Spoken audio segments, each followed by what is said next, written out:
Hello friends. जीवन में बहुत लोग हमारे साथ कुछ गलत कर जाते हैं या बहुत बहुत गलत कर जाते हैं और फिर हम उस बात से बहुत परेशान रहते हैं और हम मौके की तलाश में रहते हैं कि कब हमारा मौका पड़े तो हम इनसे बदला लें, या हम उन्हें कई बार बहुत बहुत बद्दुआ देते रहते हैं, या फिर जब उनके साथ बहुत बुरा होता है तो हम खुश हो जाते हैं। तो इसी बात को आज हम समझेंगे कि हमें क्या करना चाहिए। लोगों को माफ़ करना चाहिए या लोगों से बदला लेना चाहिए। बदला इन द सेंस बदला नहीं भी हो तो ऐसा होता है कि हमारे दिल में कोई बात लगी हुई होती है और फिर कभी वो व्यक्ति हमारे पास आता है या उसका हमसे काम पड़ता है तो हम उसका काम अटका देते हैं, नहीं करते हैं या उसको इंसल्ट कर देते हैं। तो आज इस वीडियो में हम यही समझेंगे कि इन सब कंडीशंस में हमारा क्या क्या नुकसान होता है और हम कैसे कम से कम नुकसान से बच सकते हैं। मतलब कैसे हमारा नुकसान कम से कम हो। तो देखिए, जब कोई हमारे साथ बुरा करता है तो ये बहुत कारणों से हो सकता है। उस इंसान की लो स्पिरिचुअल कंडीशन, या फिर हमने कुछ पास्ट में ऐसा किया है जिसकी वजह से वो आहत है और वो हमारे साथ बुरा कर देता है, या फिर पास्ट जन्मों का भी, पुराने जन्मों का भी कई बार इफ़ेक्ट होता है। कुछ हम उसके साथ करके आए होते हैं तो वो है हमारे साथ बुरा करता है। और ऐसा बहुत बार देखा जाता है, हम लाइफ में कहीं ना कहीं फंस जाते हैं, कुछ लोगों के साथ हम फंस जाते हैं, वहाँ से निकल नहीं पा रहे होते हैं और वो लोग हमें किसी न किसी तरीके से परेशान करते रहते हैं। और ये तब तक चलता रहता है जब तक कि हमारा वो पास्ट का भोग पूरा नहीं होता। और जिस दिन वो पास्ट का भोग पूरा हो जाता है तो अचानक वो लोग हमारी ज़िंदगी से चले जाते हैं या वो बदल जाते हैं, उनका व्यवहार बदल जाता है। तो यहाँ हमें समझना ये है कि जब कोई हमारे साथ बुरा कर देता है और हम उस बात को मन में लेकर बैठ जाते हैं, हम उसे माफ़ नहीं कर पाते हैं और हम बदला लेने की सोचते हैं, तो इन सभी कंडीशंस में क्या होता है, वो जो एक बुराई उसने हमारे साथ की होती है उसे हम रोज़ रोज़ जीते रहते हैं।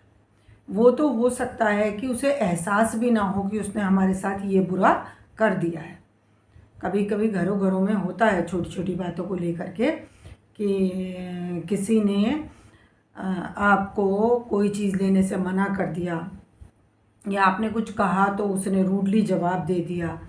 ये बहुत छोटी छोटी बातें घरों में होती हैं जो इंसान दिल में लेकर बैठ जाता है। बड़ी बातों की तो बात अलग है, घर में डे टू डे लाइफ में भी हम छोटी छोटी बातों को भी अपने दिल में लेके बैठ जाते हैं। हमें इंसल्ट फील हो जाता है या किसी ने हमारा ध्यान नहीं रखा या जो हम एक्सपेक्ट कर रहे थे वो नहीं किया, तो हम ऐसा दिल में लेके बैठ जाते हैं कि इसकी वजह से तो मेरी ज़िंदगी बर्बाद हो गई। तो हम क्या करते हैं, अपना रिमोट कंट्रोल उनके हाथ में दे देते हैं। उन्होंने तो हमारे साथ एक बार या 10 बार बुरा किया होता है, लेकिन हम उसे रोज़ रोज़ अपने मन में जीते रहते हैं। तो वो हम एक की जगह 1000 गुना भोगते रहते जब हम माफ़ नहीं करते।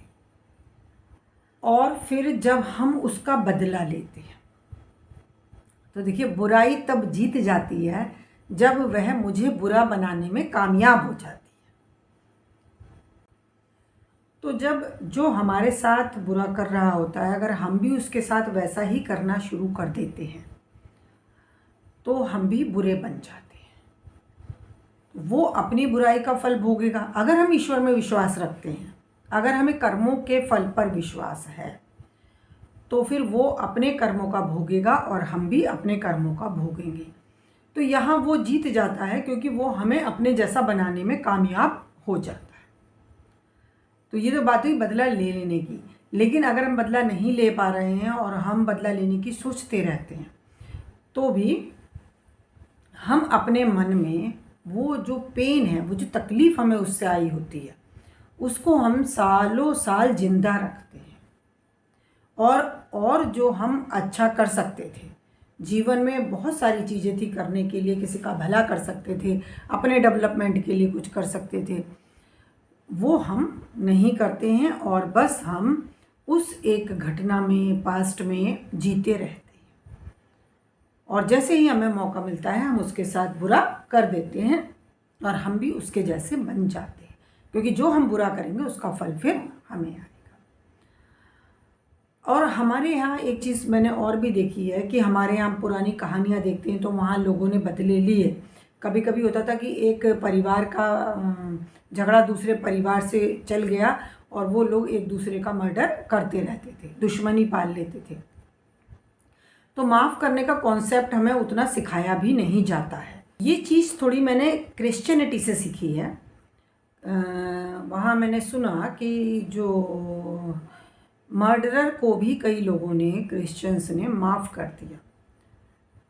मैं देशों की बात नहीं कर रही हूँ, मैं राजनीति की बात नहीं कर रही हूँ, या मैं किसी भी धर्म में जो स्पिरिचुअली हाई लोग नहीं हैं उनकी बात नहीं कर रही हूँ। मैं एक कॉन्सेप्ट की बात कर रही हूँ। मैंने सुना साउथ में कोई क्रिश्चियन थे, उनका मर्डर हो गया, उनके 2 बेटों का मर्डर हो गया कम्युनलिज्म के चलते। तब उनकी वाइफ से इंटरव्यू में पूछा गया कि भाई आप क्या चाहती हैं, तो बोली हमने उन्हें माफ़ कर दिया। अभी नेता प्रतिपक्ष हैं, उनके फादर का भी बॉम्ब ब्लास्ट में साउथ में मर्डर हो गया था सालों पहले, तो उन्होंने भी अपने पिता के मर्डरर को माफ़ कर दिया, जाके जेल में मिले और उन्हें माफ़ कर दिया। तो ये कहाँ से आता है? ये देखिए, ये सीखने वाली चीज़ है कि कौन माफ़ कर पाएगा। अगर हम बदला लेने की सीखेंगे, अगर हमारे घर में हमें ये सिखाया जाएगा कि उसने तुम्हारे एक थप्पड़ मारा, कल को उसको पीट के आना, एक की जगह 4 मार के आना। और ये भी देखा गया है कि कई बार गरीब लोग भी पीछे पुराने ज़माने में अगर वो ज़मींदारों का कहना नहीं मानते थे या कुछ उनकी नामर्जी का कर देते थे, तो उन्हें बुलवा के अपने पैरों में बैठाना, उनके ऊपर अत्याचार करना, उन्हें पिटवाना, उनसे माफ़ी मंगवाना। हमारे यहाँ माफ़ी मंगवाने का बड़ा कॉन्सेप्ट रहा है।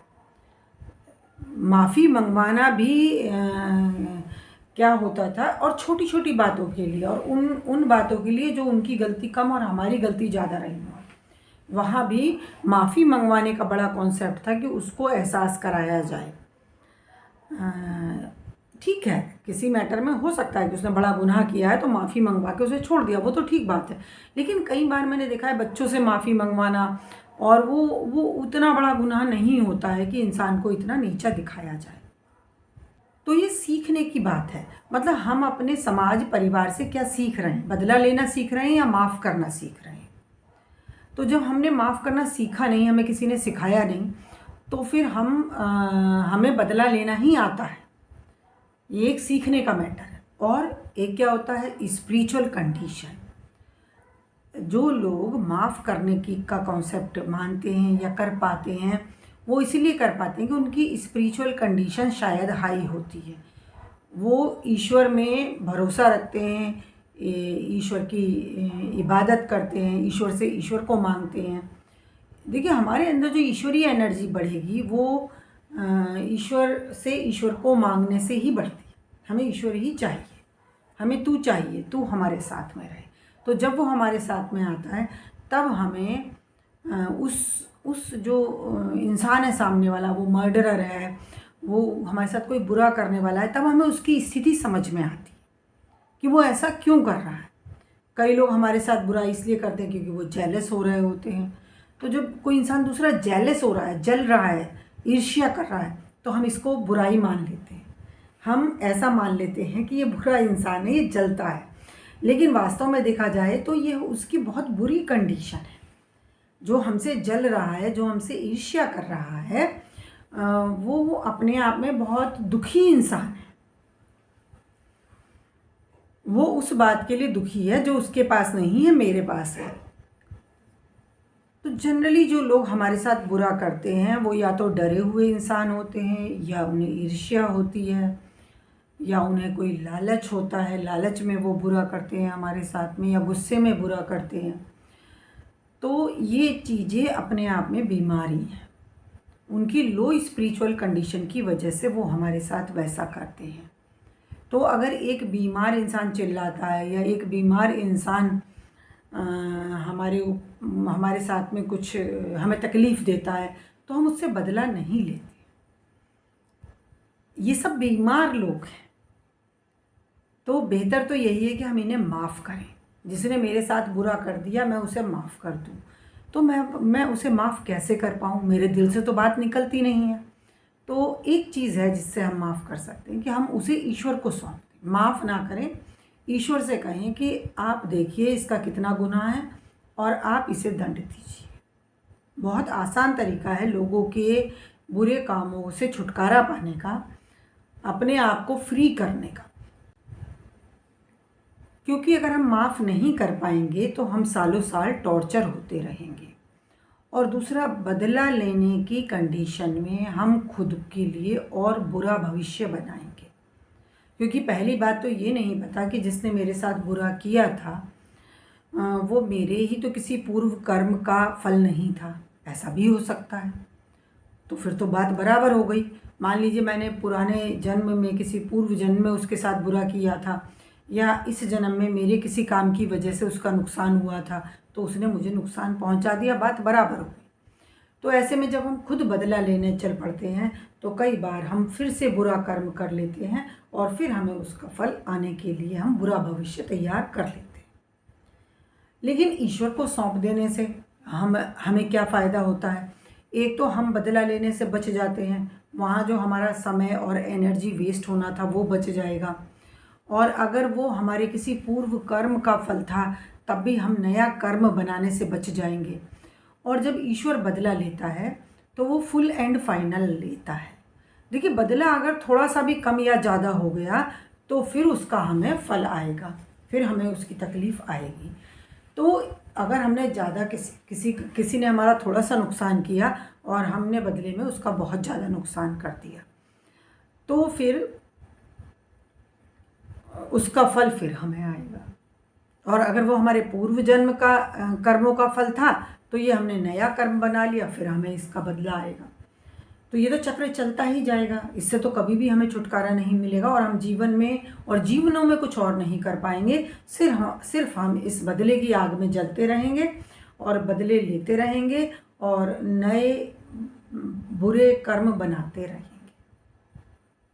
तो इसका आसान तरीका यही है कि जो हो गया उसे भूल जाएं, माफ़ करें। और माफ़ कैसे करें? ईश्वर को सौंप दें। अगर आप माफ़ नहीं कर पा रहे हैं, हम माफ़ नहीं कर पाते तो बद्दुआ देते हैं।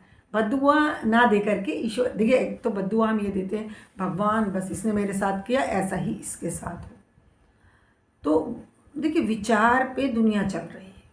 आप ये ना सोचें कि मेरे बद्दुआ देने से क्या हो जाएगा।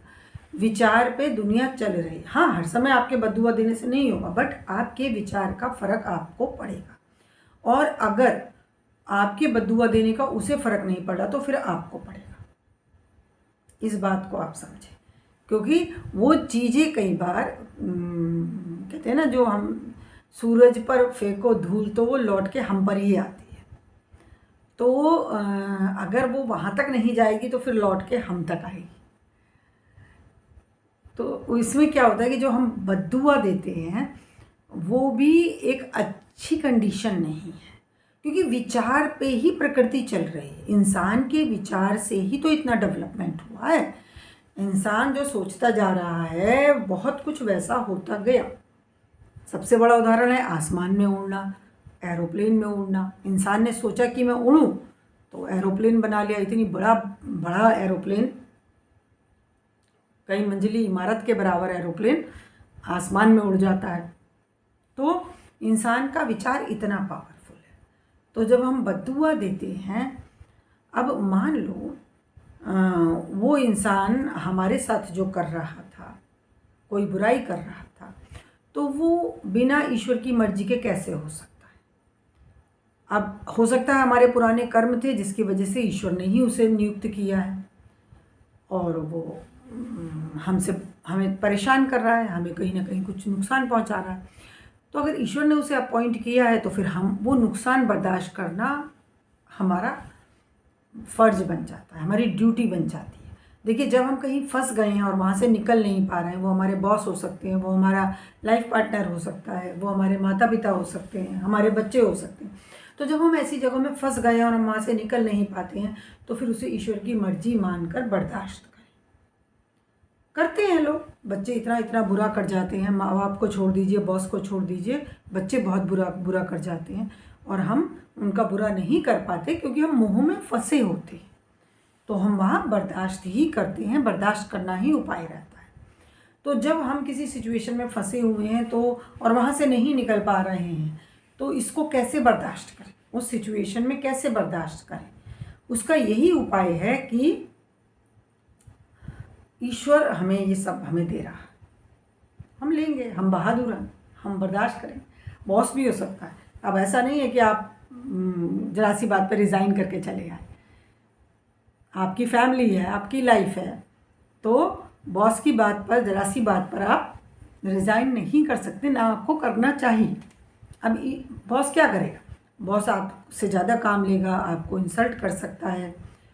तो ये भी तो हो सकता है ना कि आपकी किस्मत में ये इंसल्ट है, आप पहले किसी के करके आए हैं, इसीलिए आप यहाँ फंसे हुए हैं। और अगर आप गुस्से में रिज़ाइन कर जाएंगे तो अभी तो आपको कुछ नहीं पड़ रही है, अभी तो आपकी कोई बेइज्जती नहीं हो रही है, जो आगे और हो सकती है। क्योंकि जब इंसान के पास जॉब नहीं होती है, पैसा नहीं होता है, तो वो और भी ज़्यादा उसके लिए मुसीबत और इंसल्टिंग हो जाता है। तो छोटी इंसल्ट से बचने के लिए हम बड़ी इंसल्ट को इनवाइट कर लेते हैं। तो हम माफ़ क्यों करें?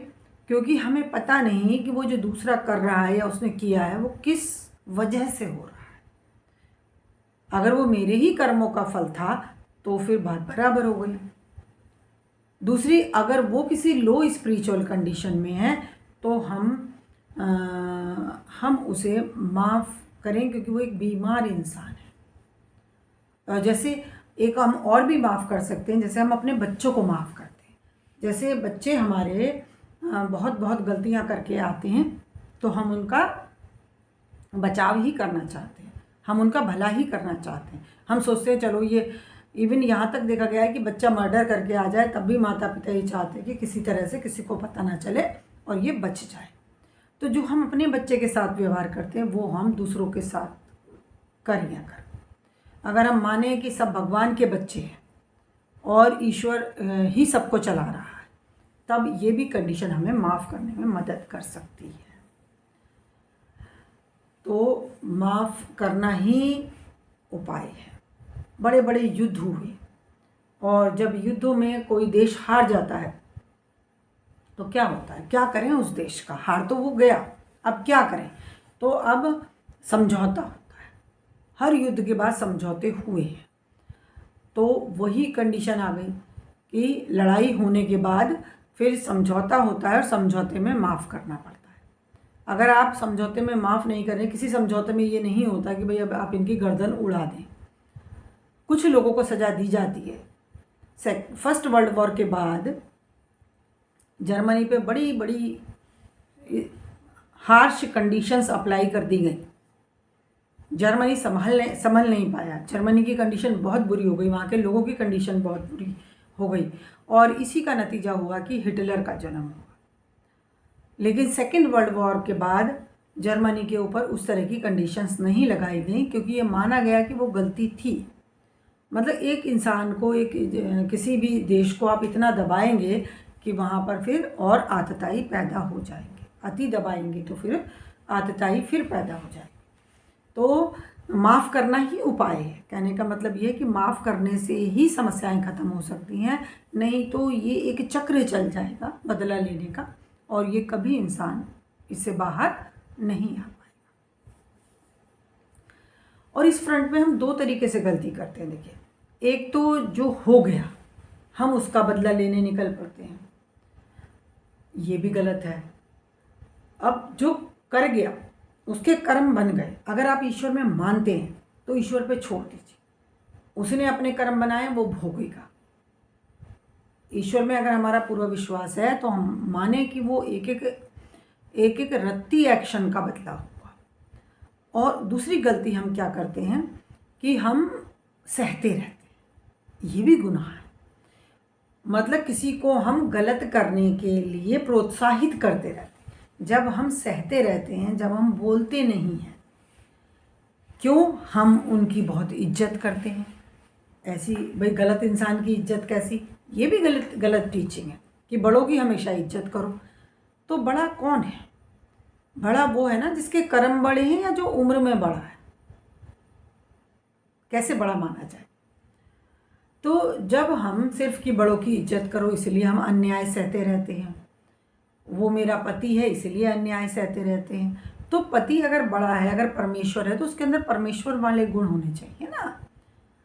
अगर आप किसी दुष्ट को परमेश्वर मानने लगेंगे तो ये तो आपकी गलती है। तो सहते रहन यहाँ मैं आज जो बात लाई हूँ कि माफ़ करें। माफ़ करें का मतलब ये नहीं है कि आप सहते रहें और माफ़ करते रहें। सहना भी उतना ही बड़ा गुनाह है। अगर आप मान लीजिए आपके पास कोई उपाय नहीं, सहना ही पड़ रहा है, कोई उपाय नहीं है, तो आप बात अलग आ जाती है। लेकिन एक होता है कि हम सिर्फ इसीलिए बर्दाश्त कर रहे हैं क्योंकि वो मेरा पति है, तो आप बोलिए तो सही, कम से कम उसका विरोध तो करिए। कहीं डायरी में लिखिए, कॉपी में लिखिए, किसी को बताइए। देखिए जैसे ही हम लिखते हैं, हम ये मानते हैं कि गलत है। अगर हमने मान लिया ये तो पति परमेश्वर है, ये मेरे साथ कुछ भी करेगा तो मुझे बर्दाश्त करना है, तो मैं उसके काम को एक्सेप्ट कर ले रही हूँ। इसमें बहुत बड़ा अंतर पड़ जाता है। अब दूसरी बात है कि मैंने उसको एक्सेप्ट नहीं करना, ये गलत बात है। ये हम दोनों साथ में आए थे कि हम परिवार बनाएंगे, बच्चे होंगे और बच्चों का हम परवरिश करेंगे। तो हमने शादी की, हम साथ में आए, हमने एक परिवार बनाया। अब अगर एक इंसान, कोई भी हो सकता है, हस्बैंड या वाइफ, तो थोड़ा बहुत अगर कोई कमी है तो चलिए बर्दाश्त किया जा सकता है, लेकिन बोलिए। अगर गलत बात है तो कम से कम उसे प्यार से बोलिए, अपनेपन से बोलिए, डरिए मत क्योंकि हमें ये बात पसंद नहीं है। कई बार तो ऐसा होता है इंसान सोच के बैठ जाता है, बोलता ही नहीं है कि ये मानेगा नहीं या फिर ये और भड़केगा। तो चाहे हंस के बोलिए, चाहे प्यार से बोलिए या गुस्से में बोलिए, बोलिए। जब अगर कोई दूसरा गलती पर है, देखिए उसे हम जब उसकी गलती नहीं बताते हैं, हमारे मन को उसकी किसी बात से कष्ट हो रहा है लेकिन हम उसे बता नहीं रहे हैं, तो कई बार तो हो सकता है उसको पता ही ना हो, या उसे आदत ही पड़ गई है, या वो ये मान लेता है कि मैं तो बर्दाश्त करने की मुझे आदत है इसीलिए वो करता जा रहा है, तो मैं उसको बुराई की तरफ धकेल रही हूँ। तो उसे उसकी गलतियों के बारे में ना बता करके मैं उसे बुराई की तरफ धकेलती रहती हूँ। और ये बहुत होता है हमारे घरों में कि बड़े हैं तो हम उन्हें कैसे कहें। जो भी गलती पर है उसे हर किसी को कहने का अधिकार है। बड़ा सिर्फ उम्र से नहीं होता है, बड़ा अपने कर्मों से भी होता है। ये हमारे समाज में बहुत गलती हुई है, हमारे परिवारों में बहुत गलती हुई है। आज के देखिए कंपनीज़ में आप जाइए, वहाँ हर कोई हर किसी को टोक सकता है। उम्र की बात नहीं होती है, काम की बात होती है। अगर कोई गलती कर रहा है तो बॉस अगर उम्र में छोटा है तब भी वो उसको टोकता है, रोकता है, समझाता है, चाहे दूसरा इंसान उम्र में कितना ही बड़ा हो। तो गलती के लिए रोकना, टोकना, मेंशन करना, कम से कम ये कहना कि हम इस बात से एग्री नहीं करते, ये न्याय नहीं है। क्योंकि इससे क्या होता है, वो दूसरे को कहीं ना कहीं ठेस लगती है, कहीं ना कहीं वो रुकता है। कभी कभी वो रिएक्ट करेगा, कभी कभी हो सकता है उसके एक्शन और बढ़ जाएं, लेकिन कालांतर में जाकर के वो कहीं ना कहीं उसको फर्क पड़ता है। लेकिन अगर आप बोल ही नहीं रहे हैं तो हम दो तरीके से गलती करते हैं। एक तो हम बदला लेने की सोचते रहते हैं, जो पास्ट में हो चुका है उसका अब कुछ नहीं होना, तो उसे तो ईश्वर को सौंप के अपने आगे के काम में लग जाएं। और दूसरा, जो अभी कोई बुराई कर रहा है हमारे साथ, तो उसका विरोध जरूर दर्ज कराएं। ज़रूर आप उसको ये मेंशन करें कि ये बात आपकी गलत है, ये मुझे पसंद नहीं है, इससे मुझे दुख हो रहा है, इससे मुझे तकलीफ़ हो रही है। देखिए जब गांधी जी अपना एप्लीकेशन लेके जाते थे ऑफिसर्स के पास, उनका यही तरीका था नॉन वायलेंस नॉन कोऑपरेशन में कि हिंसा नहीं करेंगे। कुछ क्रांतिकारी होते थे जो हिंसा करते थे, वो उनका तरीका था। कोई भी तरीका सही या गलत हो सकता है, इस समय मैं वो बात नहीं कर रही हूँ, लेकिन कुछ क्रांतिकारी देश को आज़ाद कराने के लिए, अंग्रेज़ों को परेशान करने के लिए हिंसक तरीका अपनाते थे। लेकिन गांधी जी ने नॉन वायलेंस नॉन कोऑपरेशन कि कोऑपरेट करना नहीं, सहयोग करना नहीं। अब क्या करते हैं हम घरों में, हम सहयोग करते हैं। जब कोई हमारे ऊपर गलत अत्याचार कर रहा है तो हम उसको बर्दाश्त करते हैं। तो गांधी जी ने कहा सहयोग नहीं करना और हिंसा भी नहीं करनी, उसे बताना है।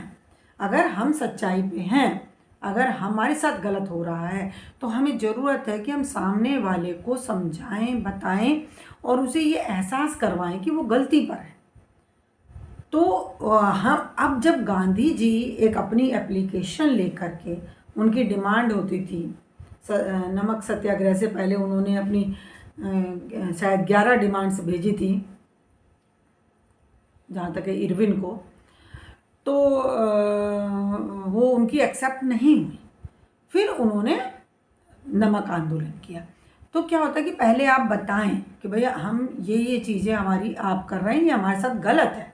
फिर उसमें कहीं ना कहीं नमक आंदोलन की मतलब उसको बता करके फिर उसके काम में कुछ अड़ंगे डालना, मतलब रेडीली एक्सेप्ट ना करते रहना, कुछ ना कुछ उसे भी तकलीफ, कुछ ना कुछ उसके साथ ऐसा करो कि उसे परेशानी हो।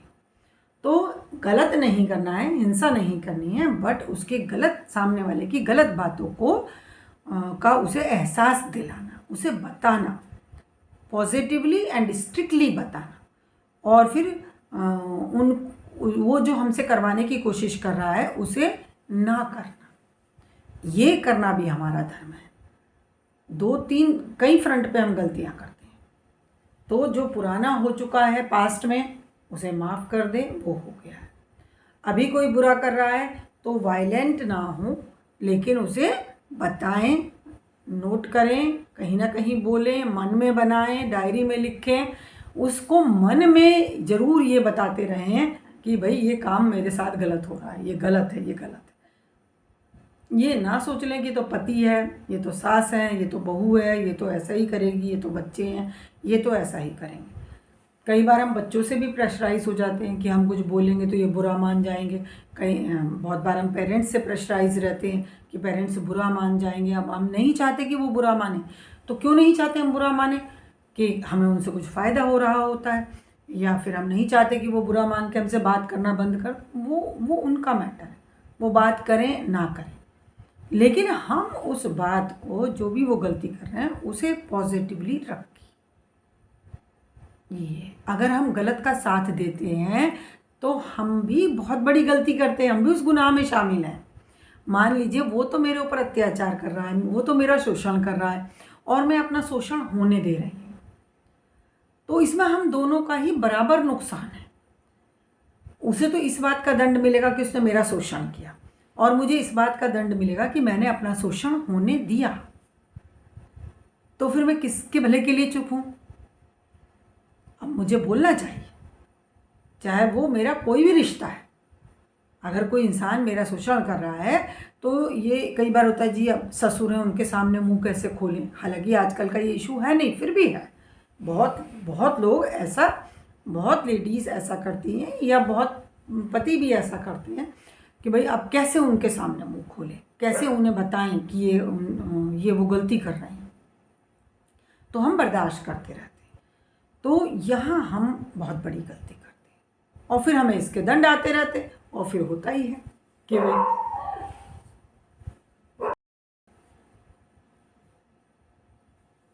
तो उसकी गलतियों के बारे में ना बता करके मैं उसे बुराई की तरफ धकेलती रहती हूँ। और ये बहुत होता है हमारे घरों में कि बड़े हैं तो हम उन्हें कैसे कहें। जो भी गलती पर है उसे हर किसी को कहने का अधिकार है। बड़ा सिर्फ उम्र से नहीं होता है, बड़ा अपने कर्मों से भी होता है। ये हमारे समाज में बहुत गलती हुई है, हमारे परिवारों में बहुत गलती हुई है।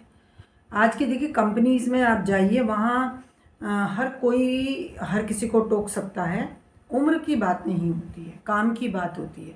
अगर कोई गलती कर रहा है तो बॉस अगर उम्र में छोटा है तब भी वो उसको टोकता है, रोकता है, समझाता है, चाहे दूसरा इंसान उम्र में कितना ही बड़ा हो। तो गलती के लिए रोकना, टोकना, मेंशन करना, कम से कम ये कहना कि हम इस बात से एग्री नहीं करते, ये न्याय नहीं है। क्योंकि इससे क्या होता है, वो दूसरे को कहीं ना कहीं ठेस लगती है, कहीं ना कहीं वो रुकता है, कभी कभी वो रिएक्ट करेगा, कभी कभी हो सकता है उसके एक्शन और बढ़ जाए। लेकिन कालांतर में जाकर के वो कहीं ना कहीं उसको फ़र्क पड़ता है। लेकिन अगर आप बोल ही नहीं रहे हैं तो हम दो तरीके से गलती करते हैं। एक तो हम बदला लेने की सोचते रहते हैं, जो पास्ट में हो चुका है उसका अब कुछ नहीं होना, तो उसे तो ईश्वर को सौंप के अपने आगे के काम में लग जाएं। और दूसरा, जो अभी कोई बुराई कर रहा है हमारे साथ, तो उसका विरोध जरूर दर्ज कराएं। ज़रूर आप उसको ये मेंशन करें कि ये बात आपकी गलत है, ये मुझे पसंद नहीं है, इससे मुझे दुख हो रहा है, इससे मुझे तकलीफ़ हो रही है। देखिए, जब गांधी जी अपना एप्लीकेशन लेके जाते थे ऑफिसर्स के पास, उनका यही तरीका था नॉन वायलेंस नॉन कॉपरेशन में कि हिंसा नहीं करेंगे। कुछ क्रांतिकारी होते थे जो हिंसा करते थे, वो उनका तरीका था। कोई भी तरीका सही या गलत हो सकता है, इस समय मैं वो बात नहीं कर रही हूँ। लेकिन कुछ क्रांतिकारी देश को आज़ाद कराने के लिए, अंग्रेज़ों को परेशान करने के लिए हिंसक तरीका अपनाते थे। लेकिन गांधी जी ने नॉन वायलेंस नॉन कॉपरेशन, कि कॉपरेट करना नहीं, सहयोग करना नहीं। अब क्या करते हैं हम घरों में, हम सहयोग करते हैं। जब कोई हमारे ऊपर गलत अत्याचार कर रहा है तो हम उसको बर्दाश्त करते हैं। तो गांधी जी ने कहा सहयोग नहीं करना और हिंसा भी नहीं करनी, उसे बताना है। अगर हम सच्चाई पे हैं, अगर हमारे साथ गलत हो रहा है, तो हमें ज़रूरत है कि हम सामने वाले को समझाएं, बताएं और उसे ये एहसास करवाएं कि वो गलती पर है।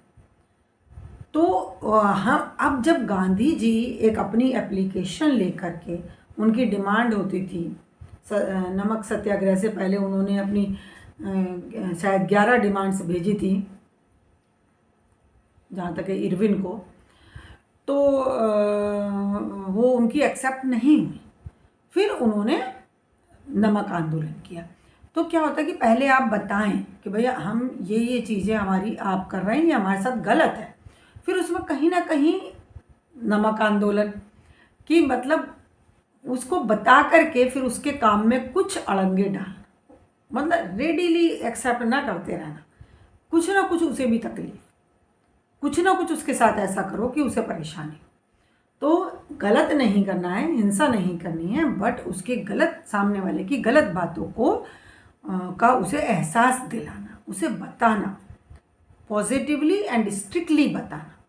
और फिर वो जो हमसे करवाने की कोशिश कर रहा है उसे ना करना, ये करना भी हमारा धर्म है।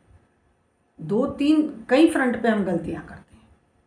तो जो पुराना हो चुका है पास्ट में, उसे माफ़ कर दें, वो हो गया है। अभी कोई बुरा कर रहा है तो वायलेंट ना हो, लेकिन उसे बताएं, नोट करें, कहीं ना कहीं बोलें, मन में बनाएं, डायरी में लिखें, उसको मन में ज़रूर ये बताते रहें कि भाई ये काम मेरे साथ गलत हो रहा है, ये गलत है, ये गलत है। ये ना सोच लें कि तो पति है, ये तो सास है, ये तो बहू है, ये तो ऐसा ही करेगी, ये तो बच्चे हैं, ये तो ऐसा ही करेंगे। कई बार हम बच्चों से भी प्रेशराइज हो जाते हैं कि हम कुछ बोलेंगे तो ये बुरा मान जाएंगे। बहुत बार हम पेरेंट्स से प्रेशराइज रहते हैं कि पेरेंट्स बुरा मान जाएंगे। अब हम नहीं चाहते कि वो बुरा माने। तो क्यों नहीं चाहते हम बुरा माने? कि हमें उनसे कुछ फ़ायदा हो रहा होता है, या फिर हम नहीं चाहते कि वो बुरा मान के हमसे बात करना बंद कर। वो उनका मैटर है, वो बात करें ना करें, लेकिन हम उस बात को, जो भी वो गलती कर रहे हैं, उसे पॉजिटिवली रखें। ये अगर हम गलत का साथ देते हैं तो हम भी बहुत बड़ी गलती करते हैं, हम भी उस गुनाह में शामिल हैं। मान लीजिए वो तो मेरे ऊपर अत्याचार कर रहा है, वो तो मेरा शोषण कर रहा है और मैं अपना शोषण होने दे रही हूँ, तो इसमें हम दोनों का ही बराबर नुकसान है। उसे तो इस बात का दंड मिलेगा कि उसने मेरा शोषण किया, और मुझे इस बात का दंड मिलेगा कि मैंने अपना शोषण होने दिया। तो फिर मैं किसके भले के लिए चुप हूँ? अब मुझे बोलना चाहिए, चाहे वो मेरा कोई भी रिश्ता है। अगर कोई इंसान मेरा शोषण कर रहा है तो ये कई बार होता है जी, अब ससुर हैं, उनके सामने मुंह कैसे खोलें। हालांकि आजकल का ये इशू है नहीं, फिर भी है। बहुत लोग ऐसा, बहुत लेडीज़ ऐसा करती हैं, या बहुत पति भी ऐसा करते हैं कि भाई अब कैसे उनके सामने मुंह खोलें, कैसे उन्हें बताएं कि ये वो गलती कर रहे हैं। तो हम बर्दाश्त करते रहते हैं। तो यहाँ हम बहुत बड़ी गलती करते हैं, और फिर हमें इसके दंड आते रहते हैं। और फिर होता ही है कि भाई, फिर होता ही है, जो जितना बर्दाश्त करता है उसके ऊपर उतने ही दुख आते हैं, और वो कहता है हमने तो पूरी ज़िंदगी बर्दाश्त करा। अरे भाई, जब तुमने खुद का साथ नहीं दिया, जब तुमने खुद के ऊपर अत्याचार होने दिए, जब आपने उसे रोकने की कोशिश नहीं की, तो फिर उसका भी तो दंड आपको मिलेगा। आप जैसे हम दूसरे के साथ बुराई करते हैं उसका हमें दंड मिलता है, वैसे ही जब हम खुद के साथ बुराई करते हैं या बुराई होने देते हैं उसका भी हमें दंड मिलता है। थैंक यू फ्रेंड्स, मिलती हूँ अगली वीडियो में। Please like, subscribe, bell icon भी दबा दें। और हाँ, आध्यात्मिक उन्नति के लिए मेडिटेशन करें, ध्यान करें, वो बहुत ज़रूरी है।